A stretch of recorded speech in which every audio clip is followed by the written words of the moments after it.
very economic nyamre kind one more statement, and I think say worth looking into.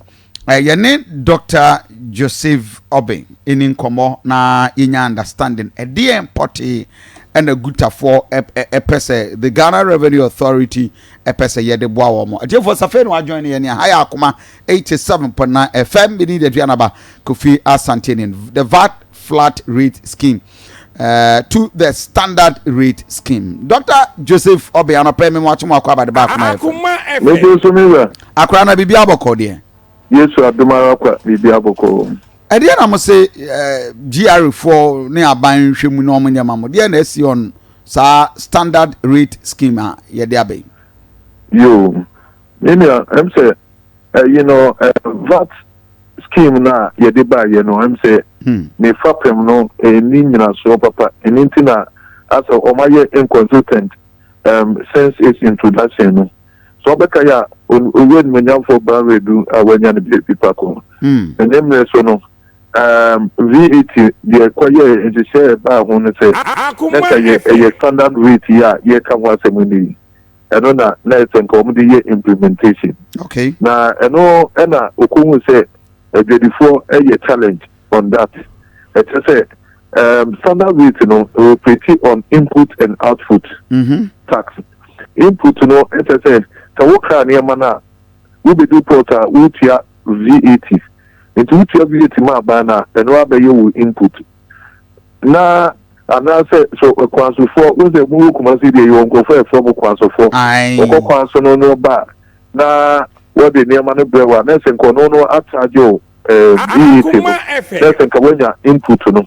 Na nka wo so wo charge 18.5 na this year tiana which are there no na ye output tax then say kwa kote input no every output runs and for difference ba hono na dia koma ban and the friend no standard rate no eti obo ba ye no na yenso ye say input no ye challenge o ye bi kwa cause this takrama wa buche abi awokofa wo ne ma kakra bi a wo de ba ye no sa input no pa ho a ye ekwanzofo yi ekwa wo de ba no omo mi bi kwa so say obi wo togu na wo di gabaga na ha wo no de nim ga na ha de friend VAT no nkita ho nti obi bi ama no bottle shots ne pants no nkita ho fi wo beto ma ma wo tudu a wo no de tuma wo ma wo wi wa ma wo mo VAT no nti input no when you are crown of control near man to do when you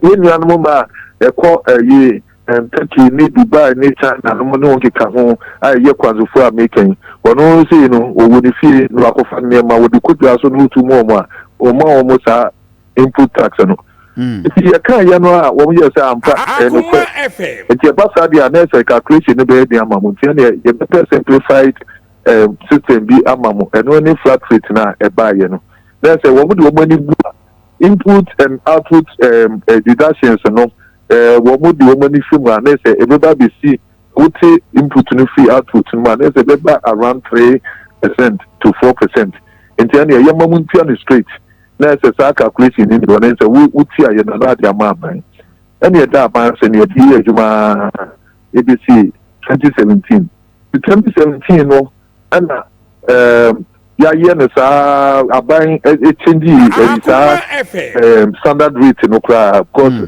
by we do time na standard rate no ho ema wo mo akesefo na em se wo mo ano ekra wo mo ne nyina no ene de pasa wo input no ho eni tina standard rate no ho na flat rate no so tini e boom na ebedu 2017 aban hwe ne fi ne nyasem na sem se wa akesefo na wo mo standard rate no na se SCB ya ba wo se wo mo 5 ne o na obia na sa ko so mo nya hwe ama ba no nti aban ye no se ne yenye flat rate no bia so usu mu na munye mu eni ya ye na sa for 5 years ti ya no 5 years na nu ya budget ya ye afi wo mo se ye ma beti mu na na mako standard rate review also you see the inconsistency no say ama I don't know you confusing you are no 5 years here yeah charge yeah flat rate regime Yeah. any input tax because no so work and your man now buy abide input now no 1 minute because abide there into one input emma will be into other they see your accumulated stock for about 5 years now or even expands over 10 years now car stocks make any input tax standard rates now well yeah say now be calculating as high as you find a input tax at the acquire into a bus idea and say a year as the ama nipana with the no kono and your car sounds so your mattress should 500,000 no woman the amano that's a will be a ultimate did a 1,002 internet the open let's say almost everybody is migrating to the standard rate. But not I'm not trying let's say who could you will be a charge standard rate Okay. 18 and a half. Okay. Now you will be a no charge 4% a year flat rate. Now you will be a one on the years a tabletop of 1 day a you for no woman face address system no one can do woman come across source in Kumano. If you in the market you will 3 payment system. As I say, consumer also no, he is not under any obligation. Say, since now I got a deal free 18% no, and I say got deal free 4%. It's when you are now say, now say, well, you who one more charge now, one more soon a dozen. Now say what talk at the end. Now say, yeah, you theatre no, you are punishing us. So there's a thing about a 12 VAT, I'm at the piano, woman, a 34, because there's no compulsion. A person you ebia esan say VAT enu ne dey mo health insurance enu ne dey efem school no ngi count bia kota dia onko every VAT registered people you need in biasa it is a one year sa fatimi na say a committee ana ayedin na anything abana say you just say bia a very simplify me na yetia na ukoye ne ejaba ko will be 4%. Now will be 18.5%. Now will be to be clear. That's a part that said you 18% no. Who good is that?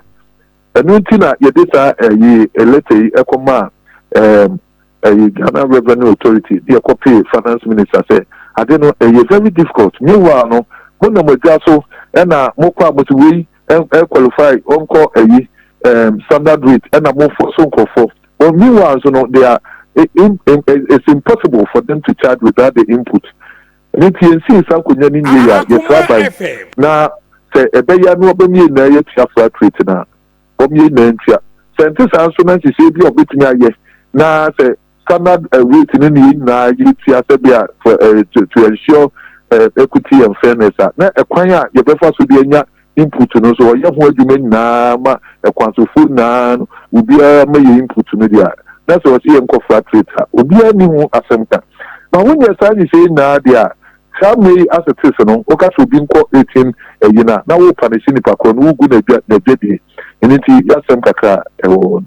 As it means all this while abino next say why not qualify for the flat rate, why not qualify? Is that the case? No, you say I know the threshold they say what we sales. Okay. What we sales no.